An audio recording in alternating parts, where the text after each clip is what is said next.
So I have some questions that are really bugging me about this. Tori had a question she put on Discord. Mario had a question that Chase responded briefly to. So I don't know, anybody who has something that you want to start with?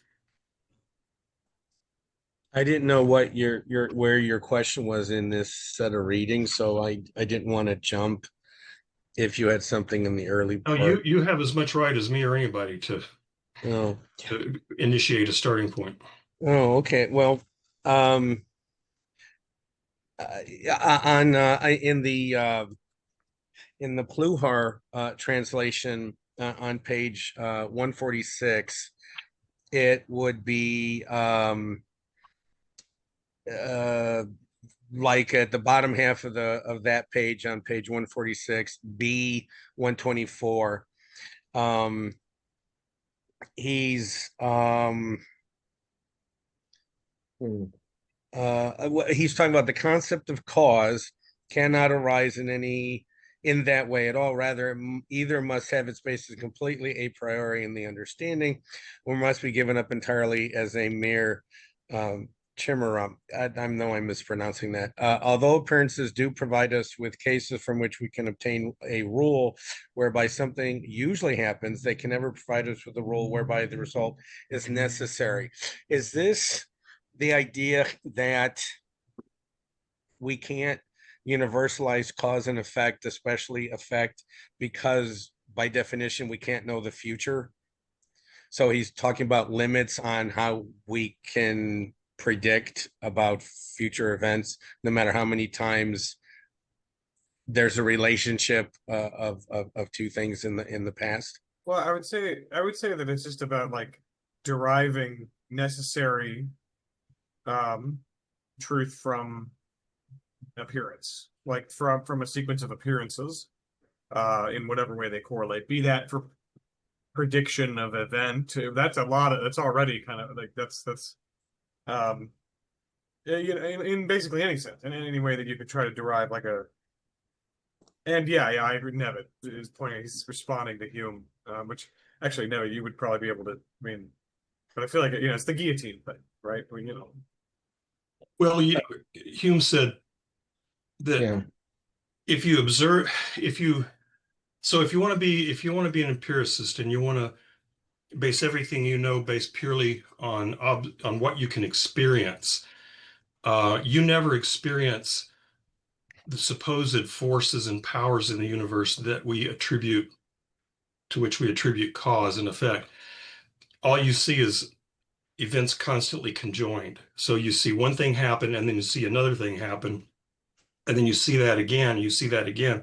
And pretty soon we just start assuming that the first one was the cause and the second one the effect. But you never have in your senses, in your five senses, you never experience what connects the supposed cause to the supposed effect. You just see events happening. And I mean, I don't want to go through the whole thing. The way I talk about this in class is I let go of something and I say, why did this fall? And they always say, well, gravity. And I say, well, did you experience gravity in your senses? Yeah, I did. Well, how? Well, the thing fell. Well, what did you experience? I mean, what did your senses get?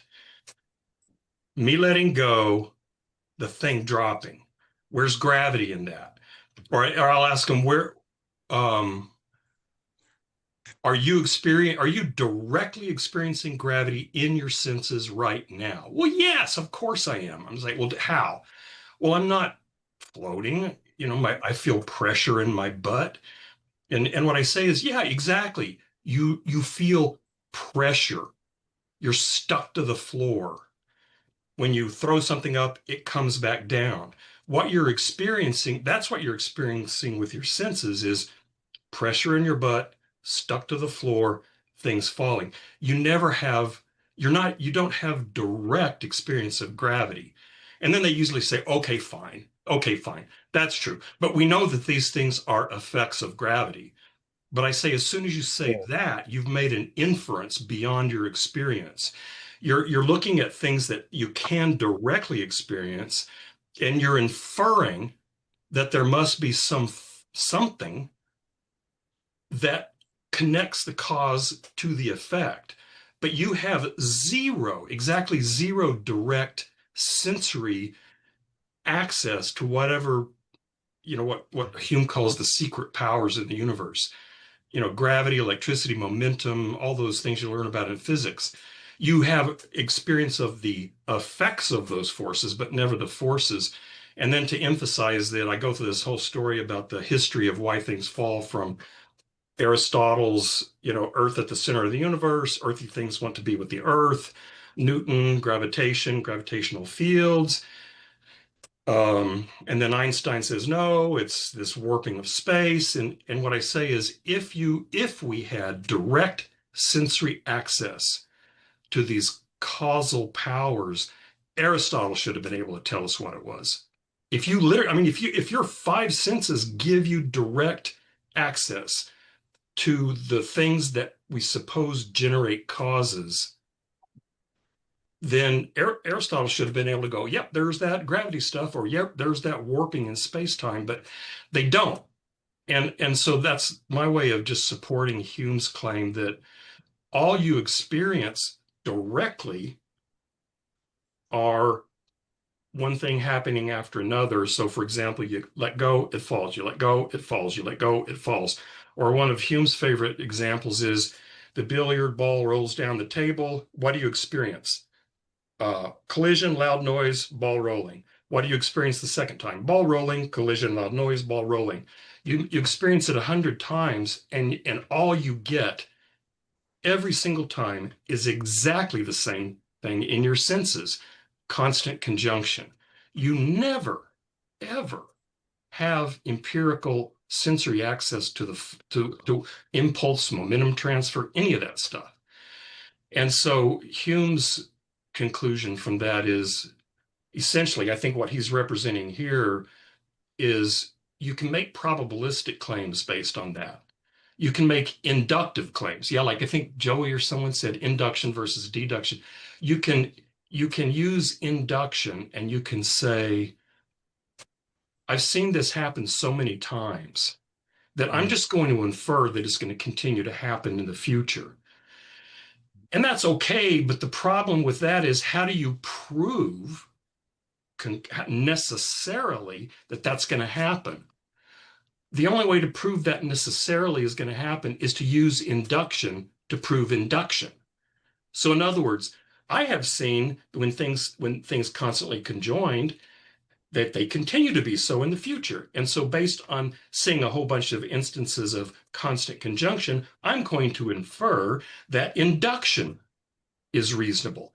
But there you've just used induction to prove induction, which is a circular argument. Yeah, And you so, don't prove cause. what's that? You don't prove cause. You don't prove cause. That's why he says it's a chimera. It's exactly. It's either a chimera or it's a priori. Right. And so Kant's response to that is exactly what Luis said.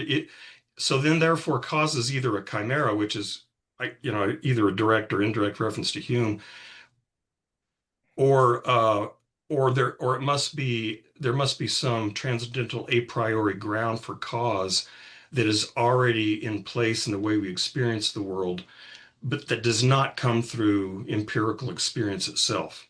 It is one of those rule-making. I mean, if you look at the categories of the understanding, which we talked about last time, it's one of the categories. It's one, causality. Yeah, a question for Eric, because I agree what Eric wrote, that he said Kant agrees with Hume that experience doesn't present any necessary connection. So they do agree in that. But I think, would you also say that Kant does not agree with Hume in the sense that Kant does believe that cause is necessary because it's a priori? Right. But it's a priori because it's one of those categories of the understanding that are conditions for the possibility of having the kind of experience we have.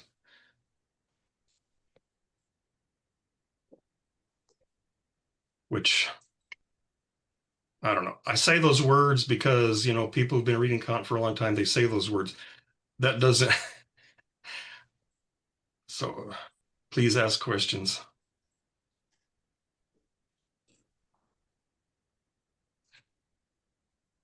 And Eric or Chase or Mario will answer them, or Joey or somebody, or Hunter. Did you feel or like your Tori. question was answered there, Luis? Oh yeah. Okay, just checking, It was answered because it's what I already thought before. Good. Just affirming, right? Yeah, it's confirming what I thought.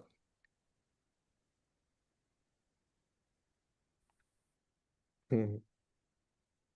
On page 148 in the Pluhar, it'd be the paragraph that starts on the previous page, but it's listed as B126. At the very top of the page, all empirical cognition of objects necessarily conforms to such concepts because nothing is possible as objective experience unless these concepts are presupposed. Just down a couple sentences, concepts of objects as such presumably underlie all experiential cognition as its a priori conditions. And then the last sentence of that paragraph that started on the previous page, for in that case, the categories refer to objects of experience necessarily and a priori, because only by means of them can any experiential object whatsoever be thought at all. Is he saying only the expressible is knowable? No, I don't think so. Wait, I wanna add on to this question because this is actually Ed. I had a question about the same area. So okay, so your question is he saying that only the expressible is knowable? That's one question. I want to piggyback on that question and say the sentence right before in the Geyer Wood at the end of the second to last sentence and in the parenthetical at the end of that sentence it says through them alone is experience possible as far as the form of thinking is concerned, right? I think that's well. I just first off I want to point that out, but then later in the next paragraph on that starts and keeps going at the top of B127. It's what makes up the start of A94. That starts with the transcendental deduction of all a priori concepts, where there's a principle, blah blah blah. There's a parenthetical at the end of that says whether of the intuition that is encountered in them or of the thinking. Basically, my question. So your question is he saying is only the expressible knowable? That's your question, and then I'm piggybacking on that and saying, and asking, it's how does he make this jump that he seems to make between these paragraphs when he's discussing the categories, the categories of understanding, or otherwise the pure concepts of the understanding, concepts of objects in general. It says through them alone is experience possible as far as the form of thinking is concerned on B126. I agree with that. I get that. Because he says just a bit before that categories of understanding do not represent conditions of objects being given an intuition. So you could have an object unrelated to the understanding. That's a key point because then he says, okay, so therefore, ergo, through them alone is experience possible as far as the form of thinking is concerned. That suffix, that qualification is very important, and I agree with it. But I don't understand the jump in the next paragraph, whether the intuition that is encountered in them or of the thinking, because it seems to go then past the thinking and the next thing.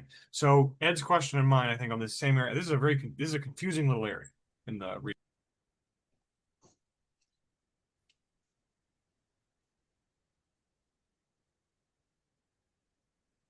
What? This is at least I think related to Hunter's. I'm not sure Ed's, but one of a primary question for me has to do in this text with the how essential is the understanding? Can you have a kind of experience without the understanding? And he seems explicitly to say yes. And this is on so in the Pluhar, it's on page 144, but it's at B121.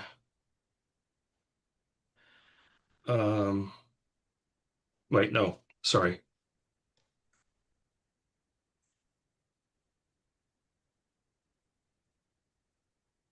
Let's say on page 145 in the Pluhar, just below B122, there's a new paragraph that starts.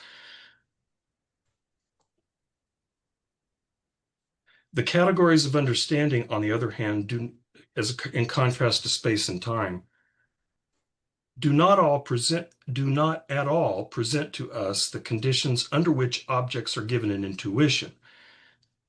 So he's separating that intuition from the categories.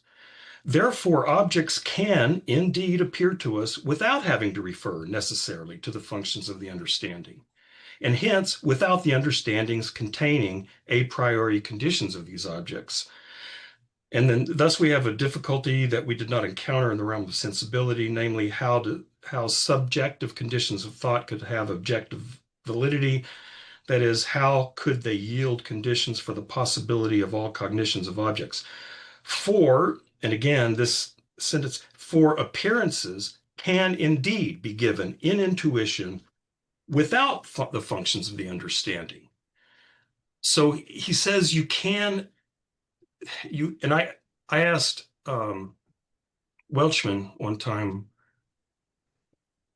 what these intuitions would be, and he said he thought they were something like bare particulars, but at any rate, what confuses me is him saying appearances can indeed be given in intuition without the functions of the understanding. Yeah, but I But think then because the functions of understanding is the concept. When you create concept, because he defines that in the immediately before what Jimmy read, he defines that there are two different types of he says what page was it? Oh yeah, it was in A93. There are two conditions under which a cognition of an object happen. The first condition is intuition, which is when you sense, I mean, when you receive the empirical, you have the empirical sensibility of the object, right? Mhm. Intuition. And space and time is a requirement for that. Yeah. And then you have the concept. I assume that it's an abstract idea that you get from the empirical experience. So those are the two elements of cognition. So and But there are empirical concepts and there are these a priori concepts. the And a priori concept would be the form of the concept, which are the categories of understanding. Yeah, that's why. what confuses me is I thought that the categories of the understanding had to be, I don't know how to put it, had to be active in order for me to have experience of objects. But it sounds like, but then from that earlier stuff, it sounds like that's not necessarily true, that you can have an experience of objects without the categories of the understanding coming into Yeah, play. because you don't create any concept, I believe.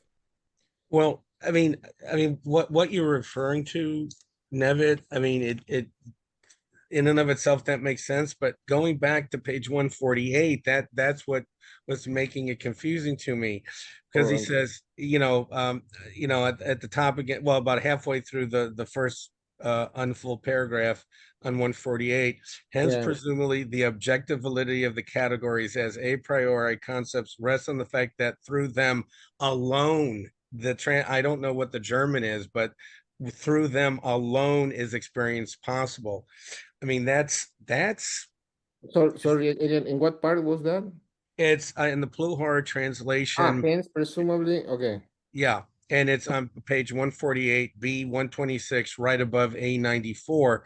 And so he says, Okay. rests on the fact that through them alone is experience possible. And the alone just kind of jumped out at me. That's yeah, you're right. So this is what made me start thinking about animal experience, because is he suggesting that when he says alone, is that alone for creatures like us? Maybe. In other words, insofar as creatures like us experience have experience, that the kind of experience that we have maybe requires application of the categories, but maybe there is another kind of experience that does not. So, like when he's saying, and here's a possible, example when he was talking about causation, he said, causation, you can do what Hume did. You can do what Hume did and say, well, I've seen things happen a lot, and so I'm just going to say that when things happen are constantly conjoined, there's a cause and effect. But he says, but you can't get necessity out of that. Well, what I'm wondering is then, would he say there is a kind of Humean mode of awareness where that's the way you experience cause and effect, but it doesn't have the necessity that we associate it with. So I'm wondering if there's a mode of, I don't even know if he would call it cognition. I read something earlier that makes me think he would, but that there's a mode of experience that is kind of Humean in a way, but that does not, therefore, but because of that, does not yield the kind of necessity that because we are the kind of creatures that conceive of the universe as lawful and as laws, the natural laws carrying absolute necessity. Because we are those kind of creatures, our way of thinking about the world only makes sense insofar as the categories are applied. But maybe there's another mode of experience where the intuition is engaged, but the categories aren't. And then you have, like, for example, probabilistic causation, like the way my dog, well, when we had a dog, the way my cats respond. Yeah, they have a sense of cause and effect, but I don't know that they have any sense that it's necessary or that it's even important for them to have it as necessary. So that's the kind of stuff that made me wonder, is that his saying, no, there is a kind of, you can have awareness without the categories. Yeah, but I believe that the necessity is not in the sense that we have the idea that cause is necessary, but the idea that is necessary in the sense that it's a priori in our brains or soul, as he says. It's something that we impose from ourselves. It's like a natural ability or capacity that we have, and the dog or a pet would also have, an animal would also have, I think.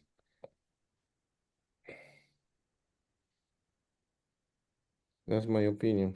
And maybe to answer to what Jim said, I understood what your objection was, but then he goes on, he goes on to qualify that statement when he says the category, the categorical concepts rest on the fact that through them alone is experience possible as far as the form of thought in it is concerned. So he qualifies that statement.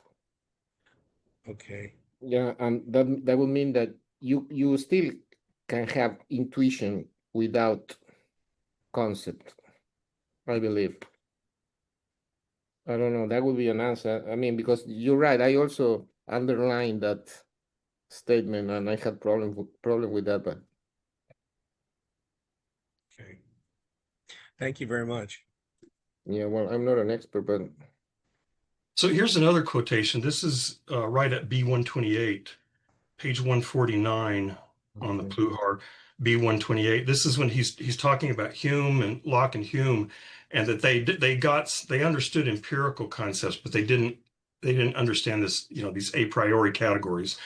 So the last sentence in that paragraph, yet the empirical derivation of these concepts, which occurred to both, cannot be reconciled with scientific a priori cognitions that we actually have, namely our a priori cognitions of pure mathematics and universal natural science, and hence this empirical derivation is refuted by that fact. That's again the sort of thing that makes me think, our scientific mathematical cognitions depend on this a priori necessity.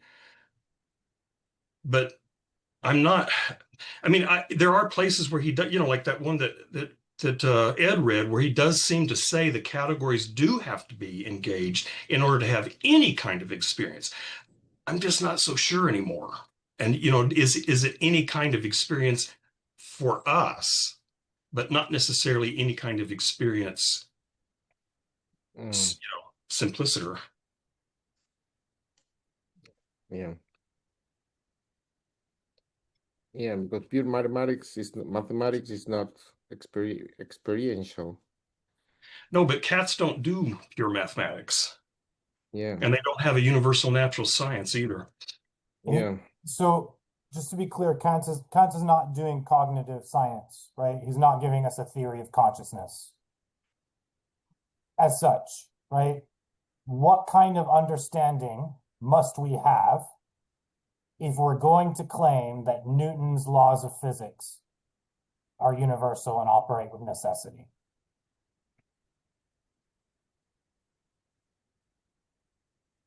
Mm,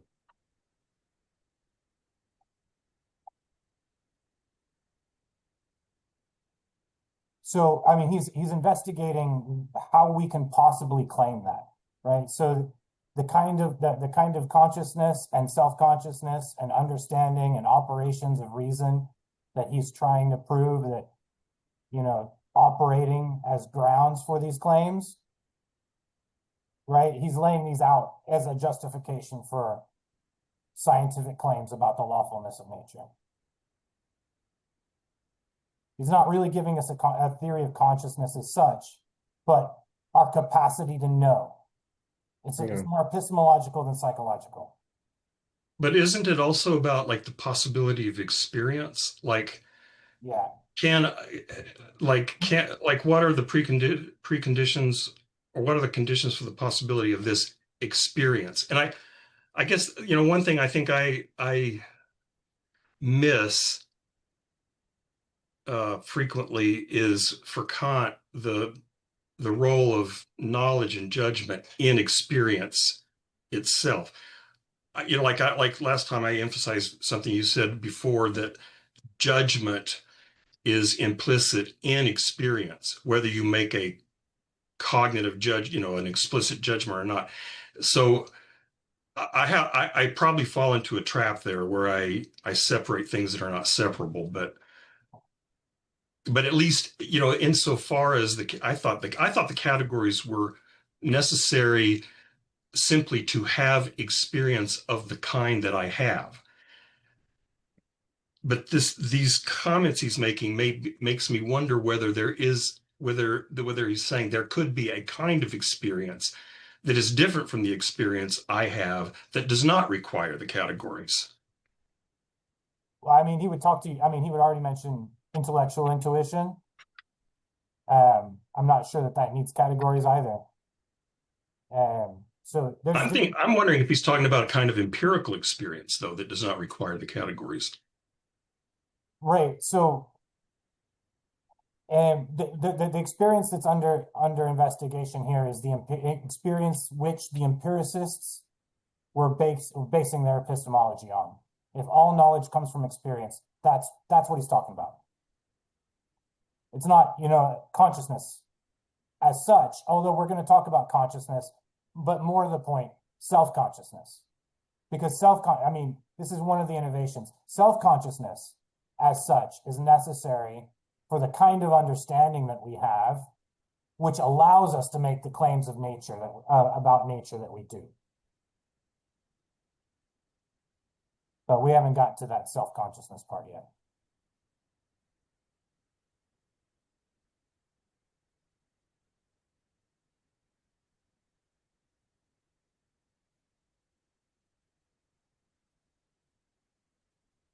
Did that clarify, or did that further confuse? I'll put it in other terms, right? He wants to demonstrate that we have the kind of understanding which is amenable to regulation by reason. So you know what I mean? There's understanding, and then there's reason, and these are kind of distinct, but they're interrelated. So he's trying to set up a form of understanding for which we can come in with reason, and then we can do Newton.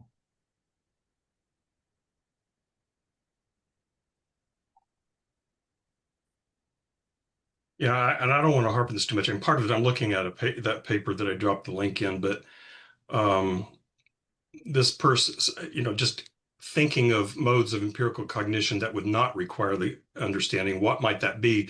And this guy's saying, well, Kant would say that's the way animals experience the world because they're not applying reason, and it's based on instinct and those kinds of things. So it is dependent on space-time and those intuitions, but the way they quote organize their experience is not in this kind of rational Right, way. that's right. Not according to concepts, but according to instincts. Yeah, So objects enter into the intuition, and then they're subsumed under one instinct or another.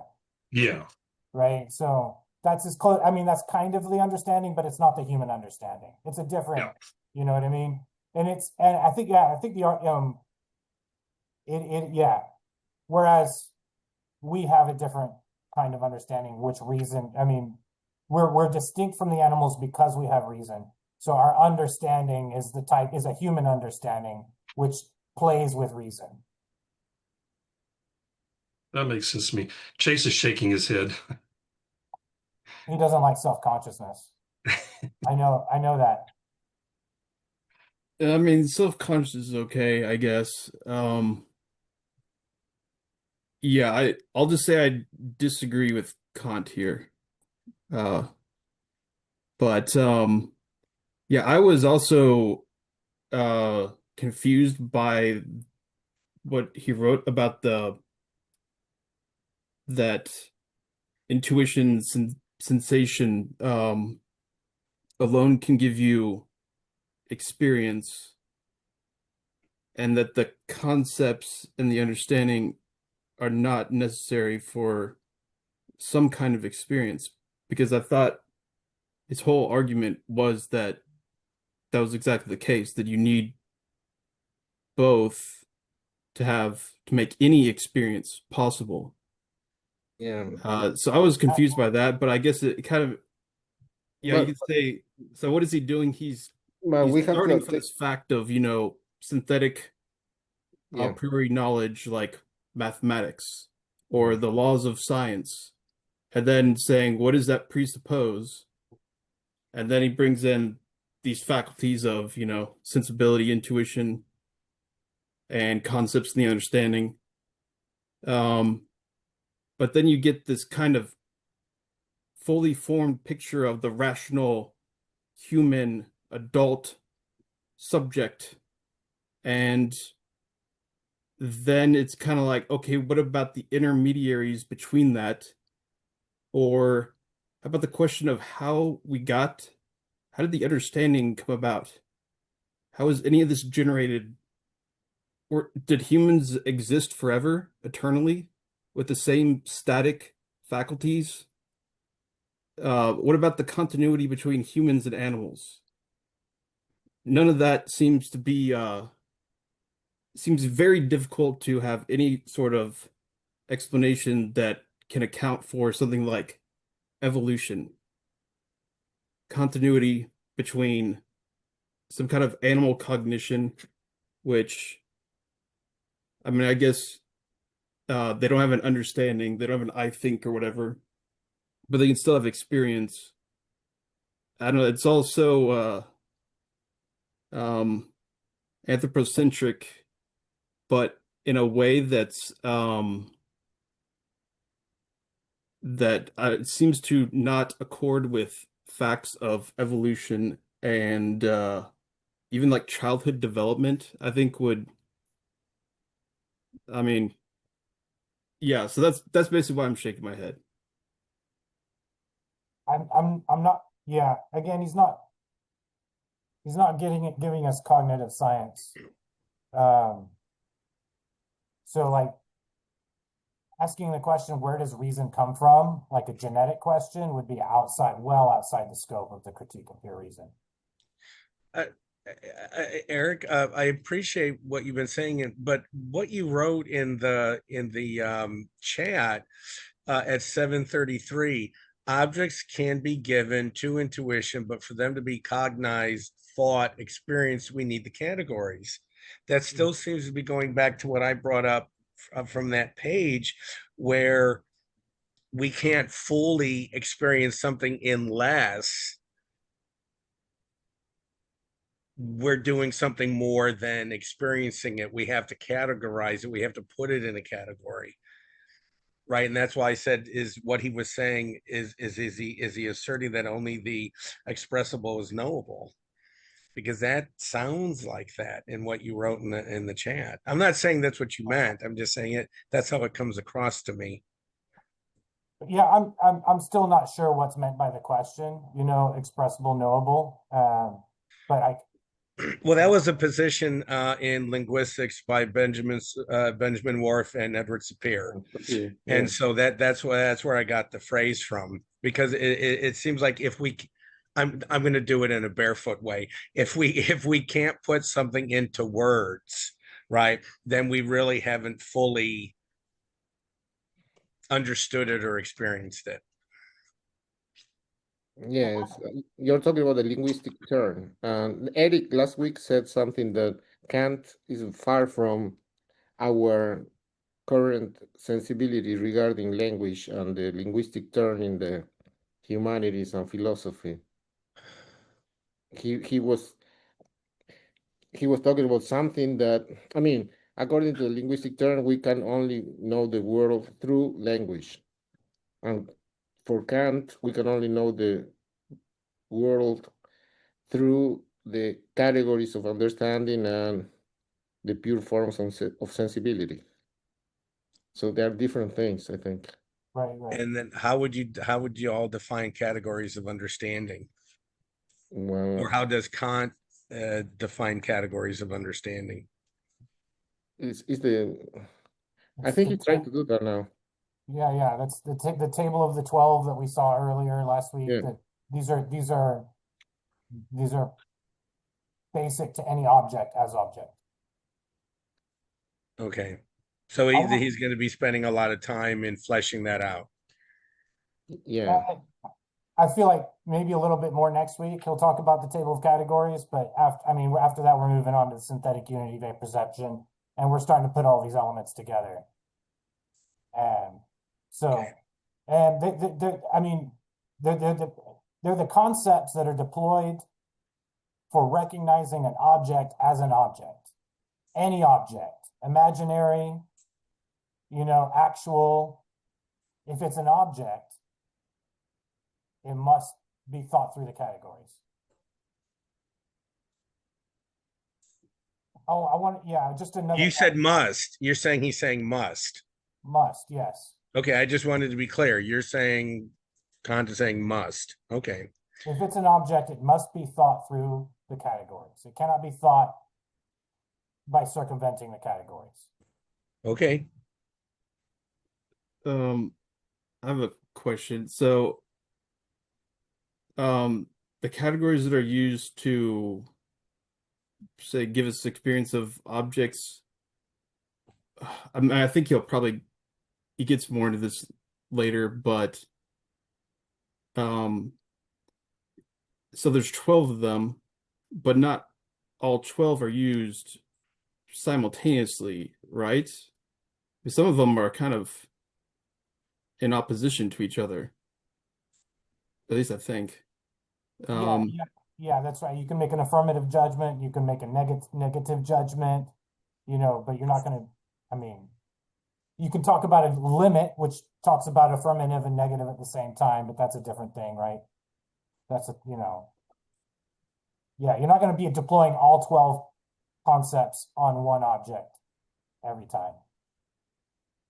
So would you say at least though that the 4 classes of 3, that at least each class is simultaneously being deployed, at least for like one of those categories within that class? Right, I think so.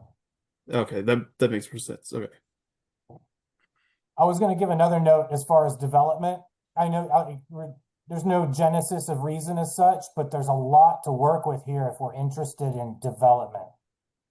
if we're interested in understanding being regulated by reason, I mean, there's a lot to work with if you want to give us how science develops over the generations. So, and then you can kind of apply that to children growing up into rational adults, right? There's operations of the understanding, and then reason refines the understanding.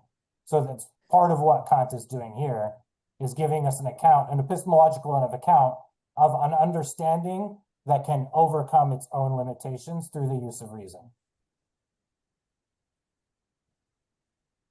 What can overcome its limitations through reason? Our limited understanding of the world Oh. can expand. We can expand scientifically our knowledge of the world because theoretical reason will work on the understanding and, expand our science and our body of knowledge. This is very much an Enlightenment kind of. It is like we're on the cusp of a major development in human history. So there's a lot about development and self-development out of the old and into the new. How is that even possible? We're creating a new social order now, this bourgeois order. How is that even possible? How do you create anything new out of the old? And that's something that Kant is also concerned with addressing here. And so that's where his picture of the understanding is framed in such a way that it can develop. Okay. So maybe I think maybe I'm not sure that this is piggybacking on some of Chase's worries earlier, but it seems to, I don't know, it seems to turn reason into again a kind of cosmic something. So for Plato, reason is this this structuring principle that structures all of reality, and it's transcendent. It's not transcendental, but it's transcendent. And then you have Neoplatonism that has a similar kind of a thing, and you've got Christian theology and God's the source of reason and so on. And then much later you have, well, reason is just something that developed as a process of evolution, blah blah blah. But a transcendent, which I'm not sure that's defensible, but that's a common view. And the role that reason plays in Kant seems to be at least more akin to that ancient notion almost of logos, in the sense that there is a reason that is not merely like an empirically developed power. And one thing I've seen in conversations on Discord, and people have said here that, again, Eric, correct me if I'm wrong, but these transcendental structures are not in the brain. The brain is an empirical organ. It is a physical thing. The conditions for the possibility of experience are transcendental, not empirical. So these transcendental conditions are not functions of the brain. I mean, it's probably more proper to say the brain is a function of the transcendental conditions, because it is an empirical organ, like everything else that's physical. And so Kant seems to be in line with that tradition. Again, maybe I don't want to call it logos, but anyway, something akin to that, where reason is, and again, because at least especially in the critique of pure reason, he's not going to try to, and maybe he never does. He does. It seems to me he's never trying to tell us where that comes from. He's just telling you, if you want to make sense of our experience, there are certain principles that have to be in place simply for our experience to have the kind of structure we experience. And that structure, you can show that structure requires this regulative function of reason. And that regulative function of reason is not part of the empirical world. It is not a function of the human brain. It is transcendental. But then if you, again, correct me if I'm wrong, if you ask Kant, well, then where is that? What Plato gives you an answer, right? Well, it's in the domain of forms, and Christian theologians give you an answer. It's in the mind of God. Neoplatonists give you an answer, and so on. My guess is that Kant would say that's one of those inappropriate uses of reason where you're trying to use reason outside its empirical constraints. And so I can't tell you what the metaphysical ground of reason is. That's beyond, at least beyond the scope of critique of pure reason. All I can tell you is it must be, there must be a rational principle in action here in order to explain the way we experience the world. Is that all basically correct? Yeah, I think so. That's right. There's I want to say it's in the essay Idea of a Universal History. I mean, again, it's a very different topic. It is about self-development in history, so it is a kind of political evolution. But he speculates. I mean, it's not even a speculation. It's just a side comment that he's building up to another point he's more interested in making. But he kind of lays it out like nature has given us reason. Nature has given us the capacity to reason in like as in we have developed, we have grown up to become the kinds of beings that can reason.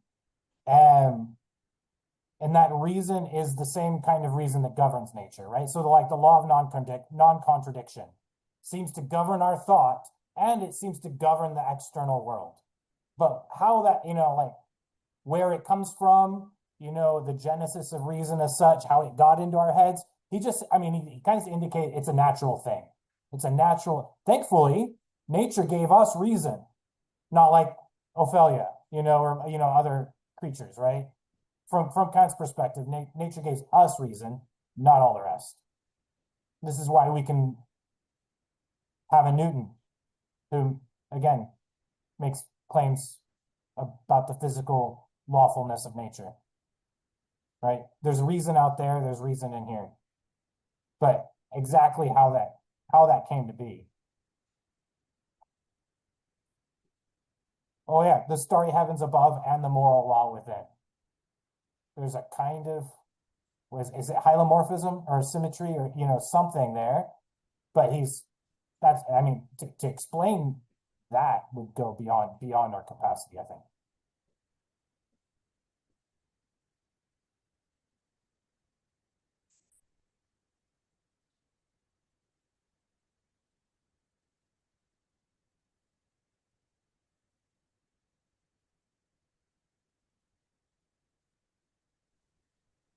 I think I'm just gonna have to agree to disagree with Kant for now and just try to focus on better learning what the hell he's even talking about.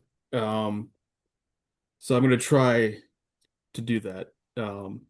Let's see. Does the next section, which I've already read, is even more uh problematic, I think. But uh Eric, I think you gave a pretty good account for Kant of um what exactly is going on in those terms somewhat, how he's thinking about these things in reason, where yeah, he does have this interesting relation to these traditions before him, the Platonic tradition and everything. Yeah, it's kind of I don't know. I wish at least we could have at least had Darwin, like a little before Kant, and then he could have considered that, and then yeah, I don't know. I had the same problem with Schopenhauer too, who I think like The Origin of Species came out like a year before Will and Representation, Worlds of Will and Representation, and it's kind of the same thing. It's like that it has the same kind of like transcendental, universal kind of thing where time is just this empirical construct of the mind, subjective forms. But then there's this question of, okay, well, if time is only in the construction of the human mind, this application of these forms, then how can anything arise of those things themselves, how could those arise? Uh, I don't know. That question of Genesis seems to me yeah, I think, Kant would probably say, yeah, that's a empirical determination. But I'd say like, yeah, exactly. That's the problem. Um, so I don't know. Uh, wait, I said I wasn't going to do exactly what I just did. Awesome. Yeah, so I don't know. Kant, you're a tricky bastard.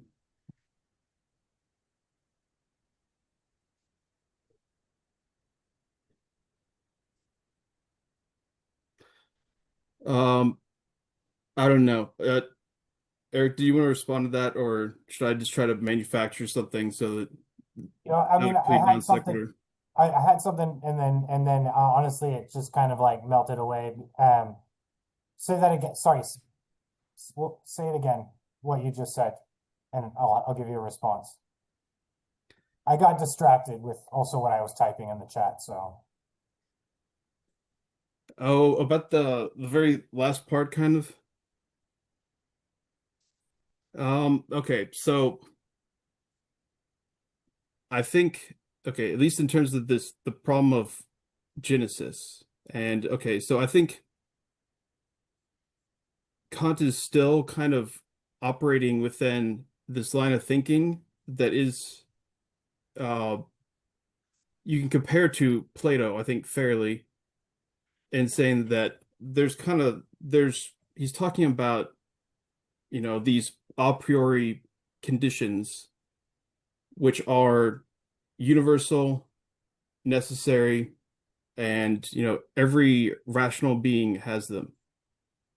And I think that kind of like universal necessity aspect, as well as the fact that time is involved in it, but it's the form of time that he's talking about, as that where things that actually take place in time are empirical. So the form of time is eternal, or at least how could it possibly be generated within time itself? That's uh, so then there's this question of, if these things are eternal, what's that seems difficult to account for, especially like it seems to a priori make the question of Genesis impossible. Um, and so okay, so I was thinking about it in terms of those terms, and then that I think Kant would say, yeah, the question of Genesis is empirical, right? I don't see how. Like if we're asking about a genesis of time or a genesis of the form of time, like where does the time itself come from? I don't see how you could possibly answer that empirically. And I want to say I don't think we're going to even try to attempt to answer that transcendentally. That goes well beyond what he thinks we can claim knowledge of. Yeah. So even as a question, something like, has the faculty of understanding existed eternally? Does it have a beginning? Do humans have a beginning? Do human minds have a Well, beginning? wait till we get to the transcendental dialectic, because he explicitly talks about the origin of the cosmos as such. Does the universe have a beginning or not? Well, you can't know. We fall on these antinomies, right? We can make a rational claim that it has a discrete beginning in time. We can make a rational claim that the cosmos is eternal, and reason can't adjudicate between them. So reason can't answer these kinds of origin questions, but can speculate. At least until we get to Hegel. Right. So Well, yeah. Sorry. yeah, I feel like I'm almost spoiling now, because I'm like, oh, this is one of the big reveals, right? But he wants to say, right, that our theoretical reason, right, scientific reasoning skills is only properly applicable to the objects we experience within space and time. Right? So our reason wants to find the condition that creates the conditioned, right? And then go back and back and back. Okay, now that I have this condition, what was it that created this as conditioned? And reason wants to lead us well beyond the objects that we experience. And it's helpful in regulating the understanding and refining the understanding. But as far as reaching ultimate objects like God, freedom, soul, those are not objects we can experience. So time, just as an, is, where is it? Where did it become, how did time begin?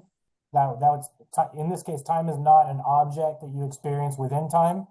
And so it's not something that the categories nor rational syllogisms can really purchase. So in a way, I've given a good illustration of the illegitimate use of theoretical reason. Right. Awesome. Yeah. That would be traversing the limits that Kant lays down. I've brought this up before, but in the 19th century class, Tristan Sosa had this analogy of being, being inside a cup, like a coffee cup or something, and trying to figure out, why is this like the way it is? And you can't get out of the cup. You might be able to push the walls back a little bit. It's like, one way I think about Kant and Hume is that Hume says we're in this really tight little thing and we really just can't know anything beyond us. And Kant's saying, nah, you can know a little more. You can kind of push back on it and you can begin to explore the walls of the cup and figure out, how these walls are influencing this kind of stuff in here, but you're never going to get outside it. You're never gonna be able to hop over the rim or push through the wall. You're inside this finite human rational mind. Yeah, I mean that's a major thing.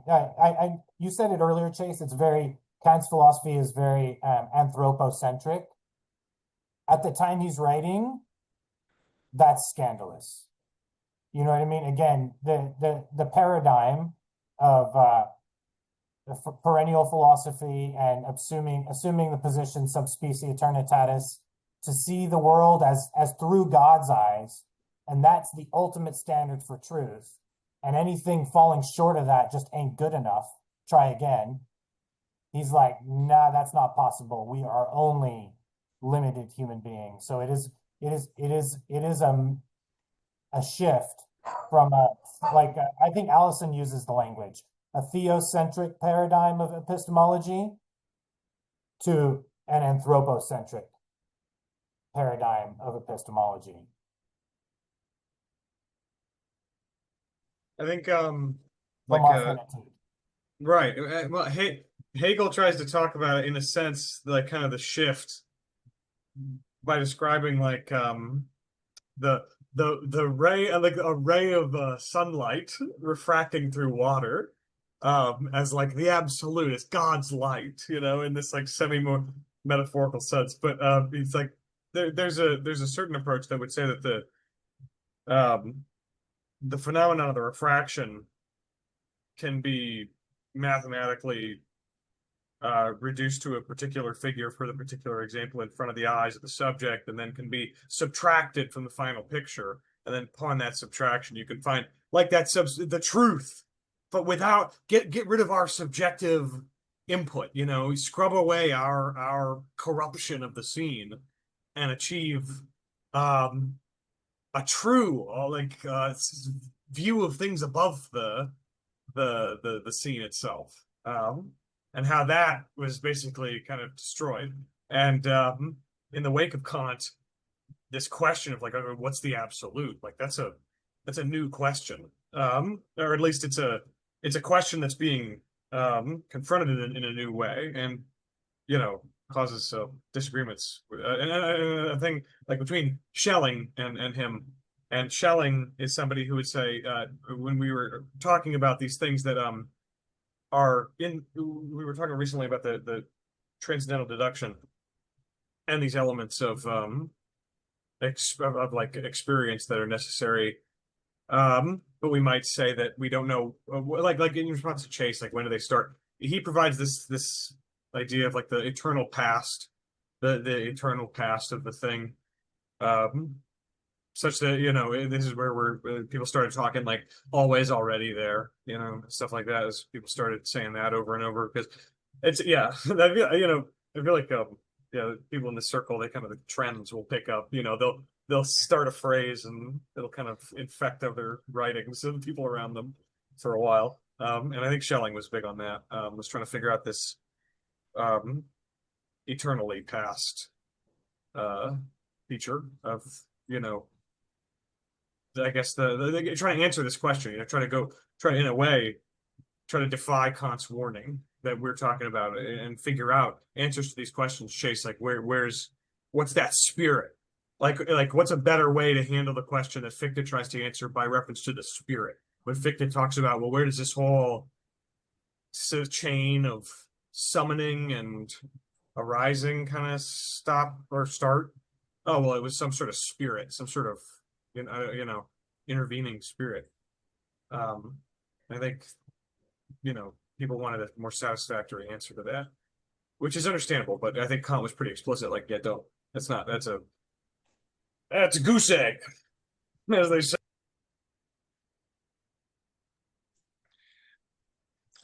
Did you all notice Tori wrote something in the chat a little while ago?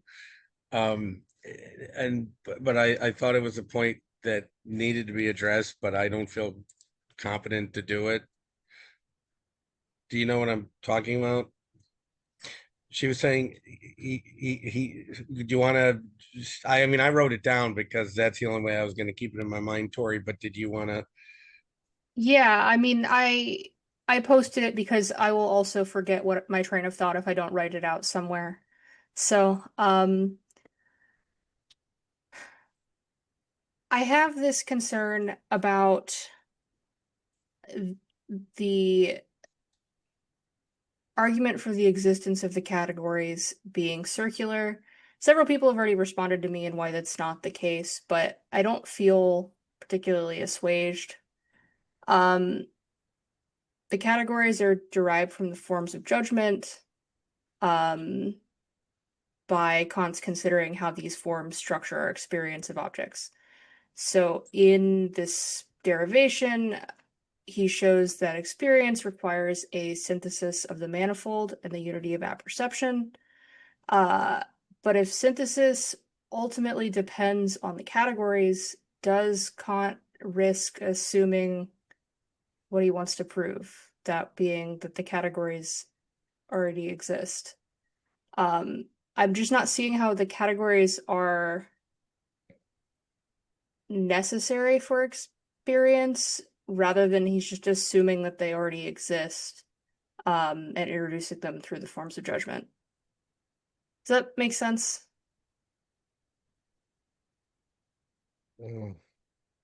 Interesting. I'm still a little bit confused by the question, to be honest. That's okay. It feels like the existence of the categories is being smuggled in to me. I don't see where they're being deduced from, because the categories are coming from the forms of judgment, right? Derived from those. Yeah. Arrived at by looking at the forms of judgment. By Sure. looking at the forms of judgment, we're coming up with these 12 categories. But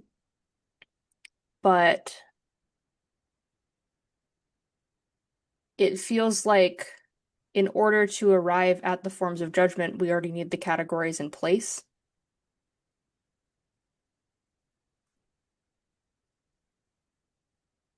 So is your if I understand correctly, can I, okay. he kind of accuses Aristotle of peripatetically kind of wandering from concept to concept and missing a few, and you know what I mean, like in his attempt at an organon. Yeah. And so so Kant is accusing Aristotle of doing this inductive kind of ad hoc, like he gets some, he misses some, he's just kind of shooting, blindfold. And Kant is trying to say then in comparison that he's got this alternative approach that's brought forth these forms of judgment in opposition to the method of God. Now, is your problem then that where we got those seems to kind of be similar to what he's accusing Aristotle of? They just kind of come up out of Yeah, nowhere I mean, almost, or they come up out of nowhere. He's looking at, I take it that this is supposed to be the transcendental deduction, that you're looking for the necessary conditions of experience, and doing a regressive type of argument, but I don't know. Something about it feels very similar to inferring from particulars to universals in a way that makes me concerned. Uh, does that make sense?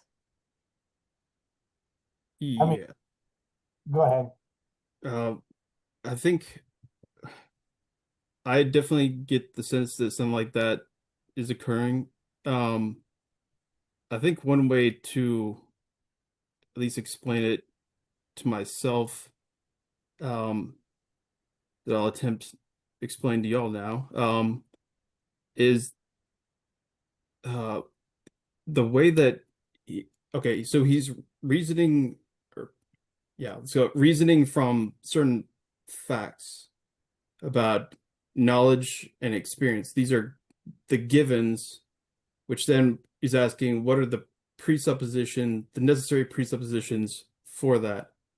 And I think the way that he kind of describes the givens itself lends itself to already giving his answer that these categories are involved.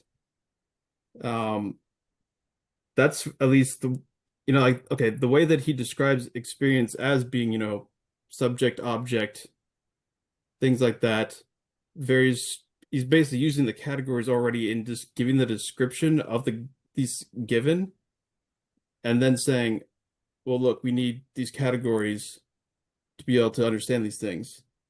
I can see a counter argument of like, well, how else could he possibly do it? These are the categories of the understanding. And, for being able to give expressive judgments and claims of knowledge about them, we have to use them. So in a way, maybe it's impossible for him to try to give some kind of account of the description of the given of experience without using them. At least that's my attempted speculative counter example to my own example. Or yeah, I don't know. Right. It's something along that line, and it's hard to capture because I'm not quite sure how to put into terms where this tension is, but it's almost like assuming the consequent, but not as strong. Or it's like categories are introduced via the forms of judgment. The deduction relies on judgment to show that the categories are necessary. That's the concern for me. How are synthetic a priori thought propositions possible? Right. Is the starting question. This is a form of judgment. Right. Geometry, it's already doing its thing. But how does it do its thing in response to Hume? So we're already doing judgments of objects, predicating things, and claiming necessity in those predications. How do you do that, right? Let's back up. You got to take in objects. Oh, well, before you take in an object, it has to be spatial. How can I explain to you if I take spatiality out of the picture? I mean, you already have experience of spatiality, and my appearing on a screen already participates in spatiality. So I'm already assuming spatiality when I assert that space is the a priori form of any external object. I can't explain that. without space, right? So, I mean, there's a sense in which judgments are already kind of being deployed on the way towards explaining how judgments are a necessary feature of any object, or of our experience of any object, right? So on the side of intuition, how do we receive objects? It needs to be spatial or temporal, usually both, right? Okay, how can we think objects? Well, it has to be conceptual, right? Well, what concepts apply to the most general bare object? I mean, like, forget if he uses this term explicitly here. Allison makes use of it. Transcendental object is just the general object. It has, you know what I mean? It has no particular features as such. It is just the most general idea of objecthood that you can posit. What kinds of judgments are implied there already? When I take an object as an object, I'm already assuming that it's a discrete object from a manifold of experience. It participates in some kind of unity as an object, right? It already has a kind of affirmative character that it's here and not, and a negative character that's not here. And then there's a limit about where it is, you know, it's affirmatively here and negatively it's not here. There's a limit that's already implied. So any object you take as object, there's a limit to it, right? Any object you take as object, there's a quantity to it. Any object you take as object, it's gonna have a relation to other objects, or just the manifold as a whole, right? Any object you take as object is going to be thought as either possible, actual, or necessary. Just bare object. And like I said, it can be an actual object, an imaginary object, any object whatsoever. If it's an object, it must have some quantity, participate in quantity in some way.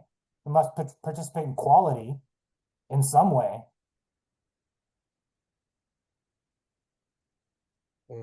This is for us to think it as an object. Can you think of an object that has no quality or quantity? But at the same time, isn't he also asserting that our cognitive abilities would not be near what they are, or even couldn't exist at all without our five senses? He's not, I mean, the sensibility is an important part of this, right? He's explicitly concerned with the a priori forms, right? But the five senses give us the empirical, forms of sensibility, if you like.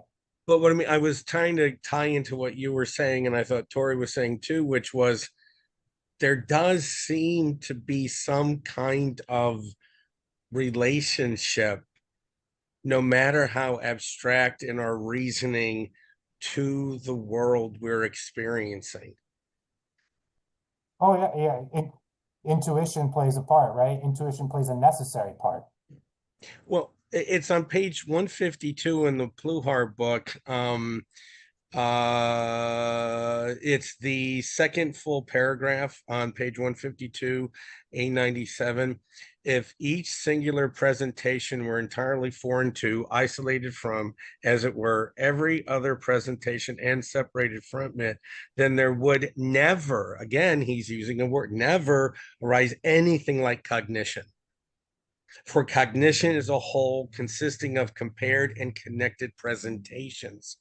That's why I was thinking, what popped into my mind when I read that sentence was, if someone was blind and deaf from birth, what would their cognitive abilities be?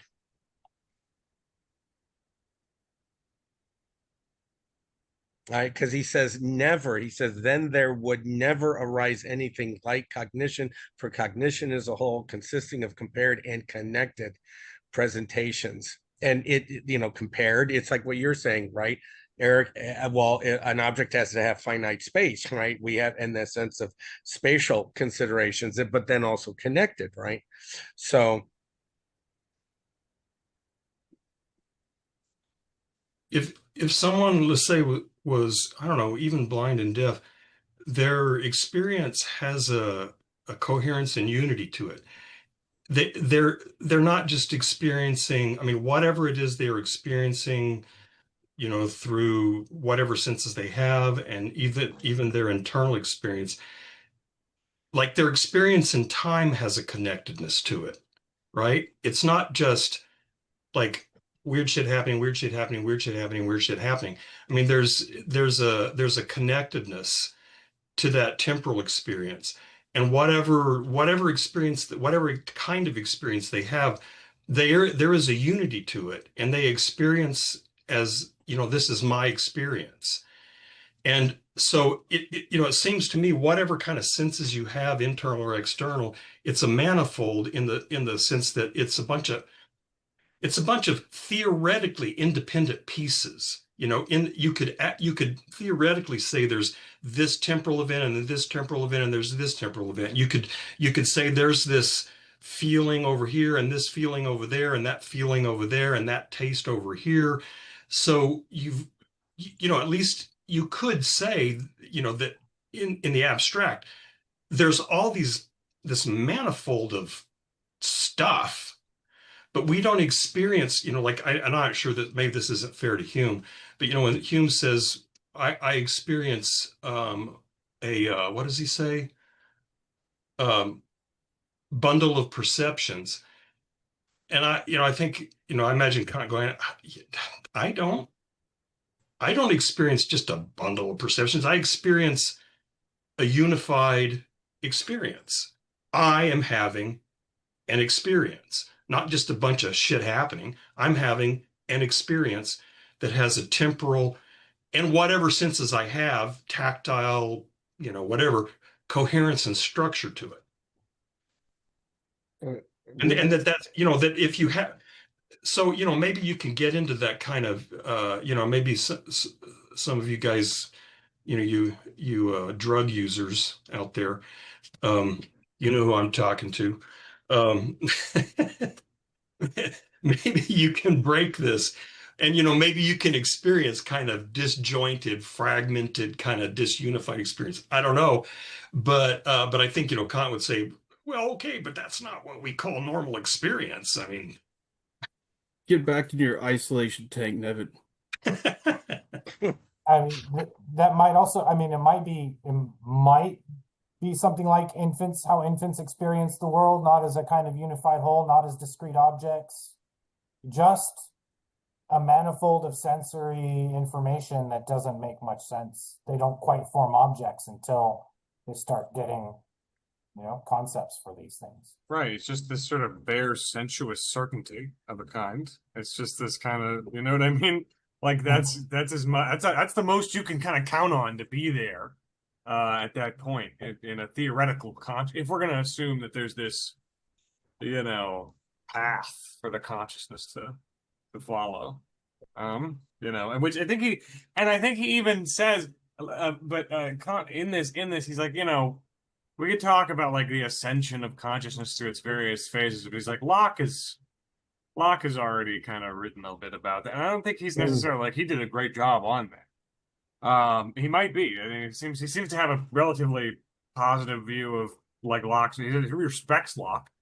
In the couple of times he mentions it, he has great respect for Locke's like sort of inventory of experience, in his work. He wrote a lot.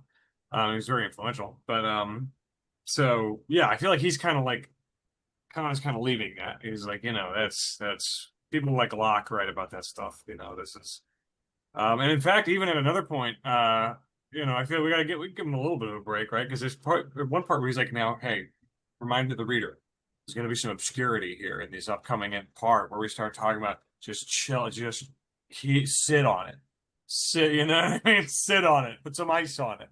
We're gonna get there. It's gonna seem a little weird.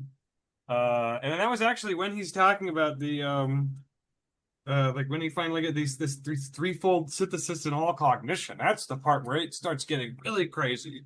Apprehension and reproduction for me and all that. And I think some people read ahead and started reading the recognition, which I think is going to be the probably just the synthetic apperception.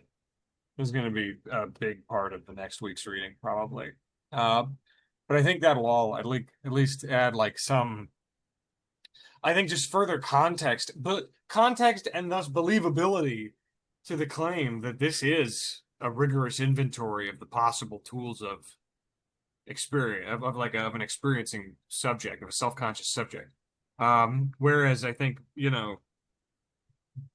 without it, piecemeal, piece by piece, it can seem like a kind of disjointed, sort of disconnected arguments that could be kind of difficult to understand apart. But I think Tori and I were actually talking recently, like in the car. I don't know, we got some stupid ice cream or some bullshit. And for some reason we were talking about Kant and about the it was my fault, but the degree to which the it can be kind of weird. In this group, we've sometimes had some people come in who will go at they want to do things like one sentence at a time, line by line, or analyze word phrase by phrase, what somebody's trying to say, or define every term. And when we've said before, they can sometimes bog down some of our. Just sometimes it can risk, missing the forest for the trees. You know what I mean? When we're and that's I think that's a natural problem when cutting up a book into a reading schedule. That's just yeah.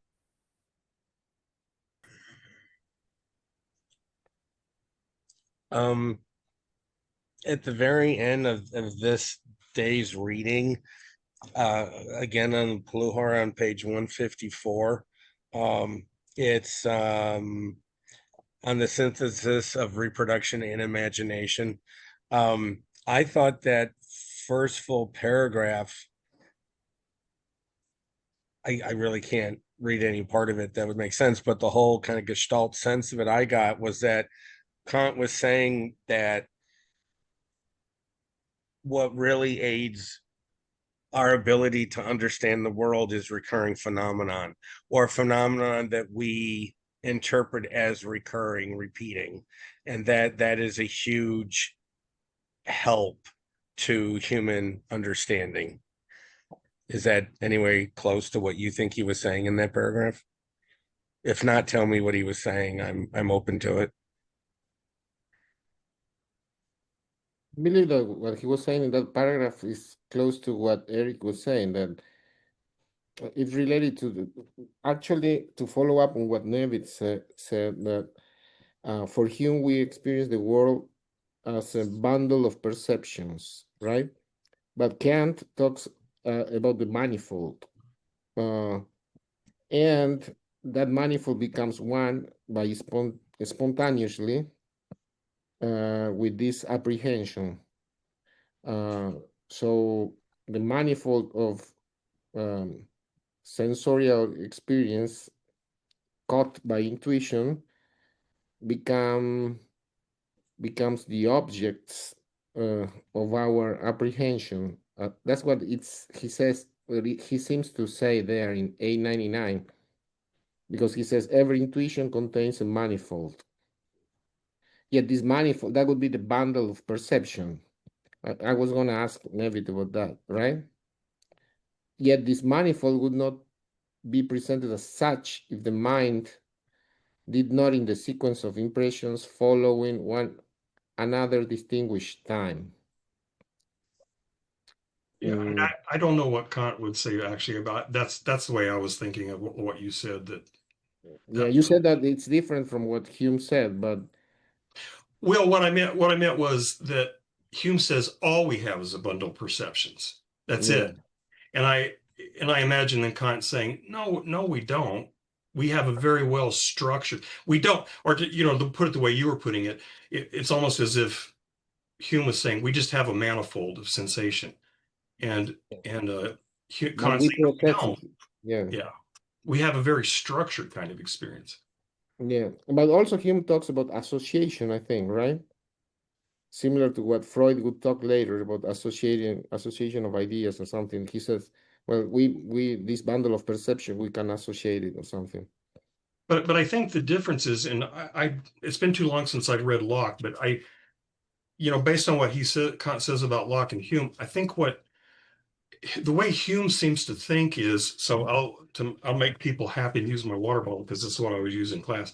When, the way Hume describes things happening, I have these sensory impressions of a water bottle that are immediate, that are immediate but short-lived, and the mind simultaneously no, that's not a water bottle.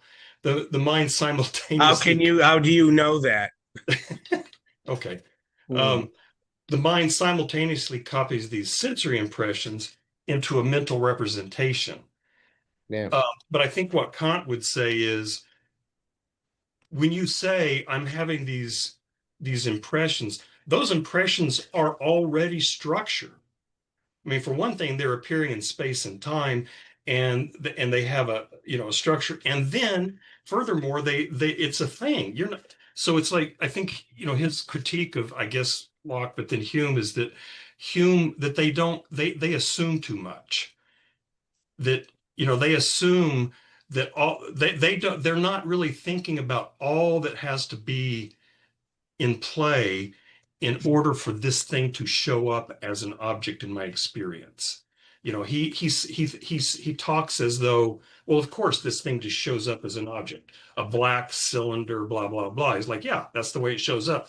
And I imagine Kant saying, yeah, but why? I mean, you see black, you feel temperature, why does it show up as an object at all?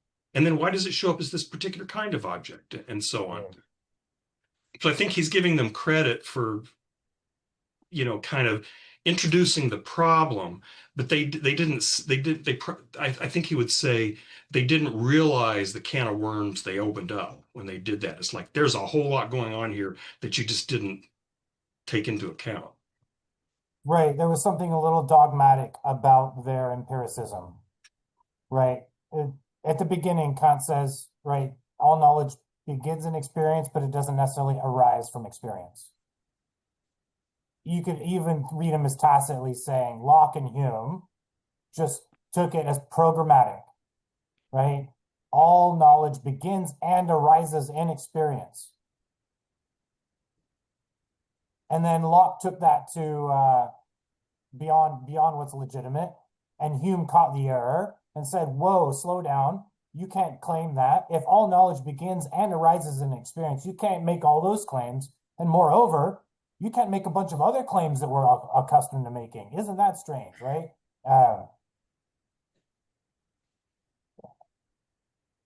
Mhm. And I'm getting grilled in the chat here. What's going on? I have a question for you, Eric. A few weeks ago, I think I asked you about what you thought about Kant's opinion on memory, and you told me that he doesn't talk much about it. He doesn't mention it. But I think that I found that when he talks about the synthesis of reproduction in imagination, that's memory, right?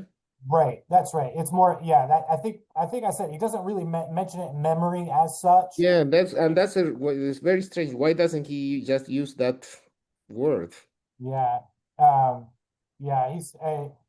I think part of it is he is kind of breaking ground. It's something that quickly, like, oh, come on, dude, later on. But I mean, like, I think I indicated he gets close to it by talking about how the imagination does this, and to kind of, I think we can use that to throw it at too. I think that from my reading, that's kind of what this section is about, is how we can recognize an object as the same object even after it's undergone change, because there's a synthesis in the imagination that this thing, and then 5 seconds later, this thing that's really, really different from what it was 5 seconds before No, is we still the synthesize. same thing. Yeah, yeah, but we synthesize. Yeah. Right. That's I right. don't know I mean, this is related to my field of expertise, but I don't know if you ever read Borges. There's a short story called Funes de Memorios, Yeah. about the guy who remembers everything, has a We perfect we memory. did a seminar on that book. Yeah, I'm trying to that's a short story. You did a Yeah. seminar on that? Yeah. Yeah, Mhm. Yeah, the you know, labyrinths. Yeah. Labyrinths. yeah, and Because yeah. I'm interested in writing about that short story comparing it to Hume and Kant, because that's one of the reasons why I'm taking this seminar, because I think we could say here the fullness, I don't know, maybe Eric could correct me because I might write about this. Fullness cannot synthesize, because Borges says Funes could not think, because he would see an object at 5:40 p.m. resting on a table, and then he would see the same object later, 1 minute later, and he would see something completely different because he would remember every trait of that object at 5:40 p.m. on the table, and then it would be completely different from the same object at 5:41 p.m. The shadows, everything would be different. So he couldn't see the same object, as the same object. Yeah, yes, because he was seeing it in all of its specificity. Yeah, so there's no synthesis there, right? Yeah, that's right. That's right. That specific, like again, the particularity of each object, right? Yeah, Is what the concepts are here to cover. And it sounds like this character is not really, I guess it's curious. It's a kind of interesting semi-deployment of concepts, but not quite. yeah. That's You know? that's why he had to invent an infinite language. For that object, he would give it a name. For the same object, 1 second later, he would give it another name. Since he would have perfect memory, he would invent an infinite language. Right, right. But then how does that communicate? If you're having to invent He new couldn't words. communicate with other human beings. Yeah. Right, right. That's right. That's right. Yeah. Interesting. Yeah, yeah. But you could use that maybe as an example of Kant trying to show that, if you take an example like that, and it's obvious that we don't experience the world like that.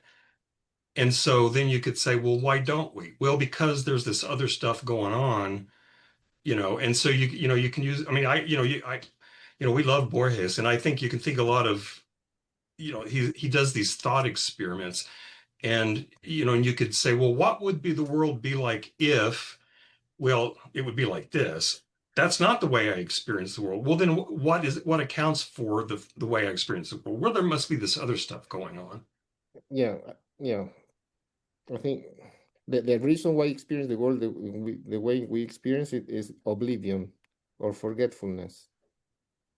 Mm-hmm. Yeah. That's a very Nietzschean point. No. Yes. Yeah. The active faculty of forgetfulness. Yeah. It was a condition for survival. Hey, how are you, baby? Okay,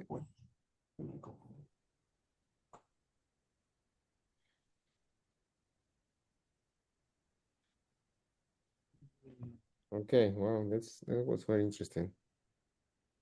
I don't know. Maybe this is too early, since I'm guessing Kant is going to talk about this a lot later. Mario, I had a question about the role of the imagination. Is that something do you want to bring in now, or should we wait till later? Maybe we should bring it in later, but I didn't have so much a question. I was just disappointed in Kant. Hmm. When you're saying, Because it's in the A section. The section that Luis just pointed out, right? As the synthetic synthesis of the imagination. A94. Right, right. So a lot of what made it, a lot of what informed his edit for the B is too many people read the first edition and read him as Berkeley.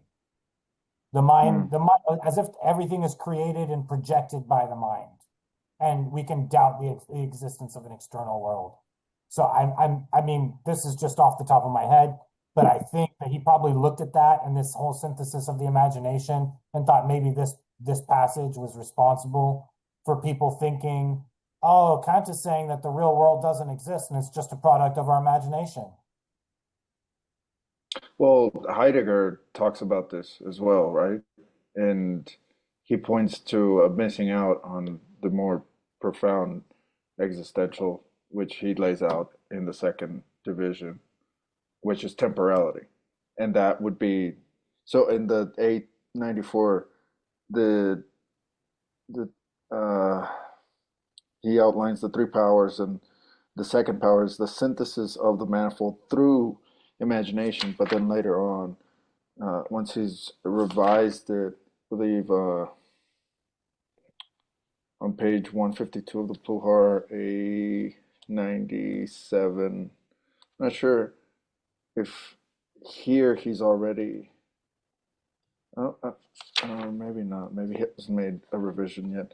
Um, but it seems to me that he's grounding the synthesis in the I think or um, a perception rather than imagination. So he's kind of bringing the imagination under the understanding rather than kind of giving it this standalone force. So it's not synthesized in the imagination or through the imagination. It's the synthesis is found in the a perception or the I think. And this is precisely what Heidegger critiques in that he takes more of a Cartesian position by doing this. Yeah, I think we'll have to look at it. I mean, from this, from memory, the synthetic unity of a perception, which is primarily activity. I want to say imagination or the faculty of the imagination is one of its forms of activity. But it's spontaneous, it has imagination, and then there's something else. Right, and it seems to me also that just on A94, when he says the synthesis of the manifold through imagination, the manifold was synthesized in imagination, and he also says at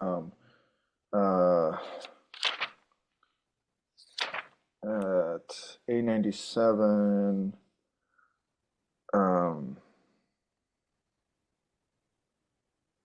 he says representations are synthesized.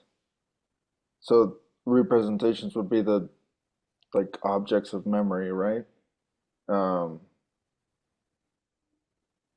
Specifically because the word representation rather than presentation. So they're representations of the presentation later in time. If these were synthesized in the imagination, it would add that temporal element that Heidegger then finds. It would be, me reflecting on the presentation in the present is uh, is already implying a past, a present, and then also anticipating the continued representation in the future. Mm-hmm. Look at the last sentence on page 148. I mean, isn't that supporting what you just said? Mario, without that original reference of these concepts to possible experience wherein all objects of cognition occur, their reference to any object, whatever, would be quite incomprehensible. So it seems to me that he has a sense of something existing in our understanding over time. Yeah, there's another temporal element that takes. I don't know. I mean, again, I don't know if Heidegger points this out as such, but when we get to the synthetic unity of a perception, right, it is the I think which must be able to accompany all of my, representations of the world. And then he makes the point that this I think is deduced only from successive perceptions, right? So the synthetic unity of I perception, the I, which thinks, we can only ascertain because it's this, from one experience of an object to another experience of the same object. It's the same me in two different, if you like, temporal slices. He doesn't deploy the language of temporality, but he's already using it. Well, yeah, but isn't it the implication of temporality, even if he doesn't explicitly say it? it's the I think in one moment and then the I think in the next successive moment, which like kickstarts that engine towards an exploration of the synthetic unity of a perception. Or I mean, yeah, to kind of laying it out and saying that's how we know that there's a unified subject, a mindness to all of these experiences. Yeah, like I said, he isn't like Heidegger talking about ecstatic temporality, but he's already leveraging temporality as such to make a point. Yeah, and then the subject itself is the inner sense, which is temporality. But that's one part of that's kind of the empirical consciousness of the subject is involved with that inner sense receptivity aspect, which is different from the active spontaneity of the I think. So there is kind of even in trying to give it his account of the transcendental unity of apperception, there's still this split within the subject between this empirical receptive aspect and then the active transcendental capacity of thinking, of understanding, which is an interesting thing to look forward to in the next section we'll be reading. But yeah, I think that shows also there's so many ways that time is involved in all these things. So yeah, I can see why Heidegger is highlighting the temporal aspect of these syntheses. And yeah, so at the end of the A102, the section on the very ending of the section we read on the synthesis of reproduction and imagination, I think that very last paragraph is kind of showing what Mario's talking about with there's a big emphasis on the imagination, or really it's kind of synthesis is really what he's kind of centering on as the transcendental ground of the possibility of all cognition in general. And has this whole kind of, so he starts off, talking about empirical synthesis, and then says there's also a transcendental a priori synthesis of all these faculties. Okay, I guess actually that's kind of a question of, because I don't think sensibility actually does any synthesizing because it's receptive, and synthesis is an active thing for Kant. So it seems like and I think later he also says that in the synthesis of apprehension, it uses the sensibility or intuition as its material. Even then, the synthesis is actually done actively through the imagination. So the way that those are brought together, literally synthesized with the faculty of the imagination, you can start to see why Heidegger could come up with his reading of, okay, yeah, this act is really important. This whole kind of synthesis of time that gives the whole unifying ground of the possibility of experience. So I think that's why he's emphasizing that. So the next part in the first edition, he will talk about, okay, yeah, but the understanding also is involved with this synthesis. It is a necessary part of this synthesis. But I think the fact that he's kind of putting them he's more emphasizing in the first one kind of that it's part of like a multi-part process, but the same process of synthesis, basically what's going on, which involves apprehension inseparably with reproduction and then recognition, where the understanding is the active faculty there. So I think it's, there's a kind of accord of these faculties that is emphasized in the first edition with the imagination is kind of the star intermediary between these faculties. And then the second edition, the emphasis is on that unifying aspect of the I think, the ability to say that a representation is my representation, that unifying aspect of self-consciousness and all that good stuff.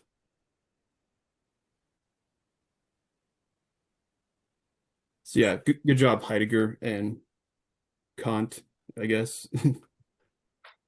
I have what I think is a simple question with regard to the imagination. When he, so I'll tell you what my guess is, and you guys can tell me I'm wrong. When he says imagination, what I think of is the image forming capacity of the mind. So that imagination is, I've always thought, again, maybe incorrectly, imagination is not just like I'm imagining a pig with wings, but that imagination is active in my empirical experience as well, insofar as I experience images. Is that true?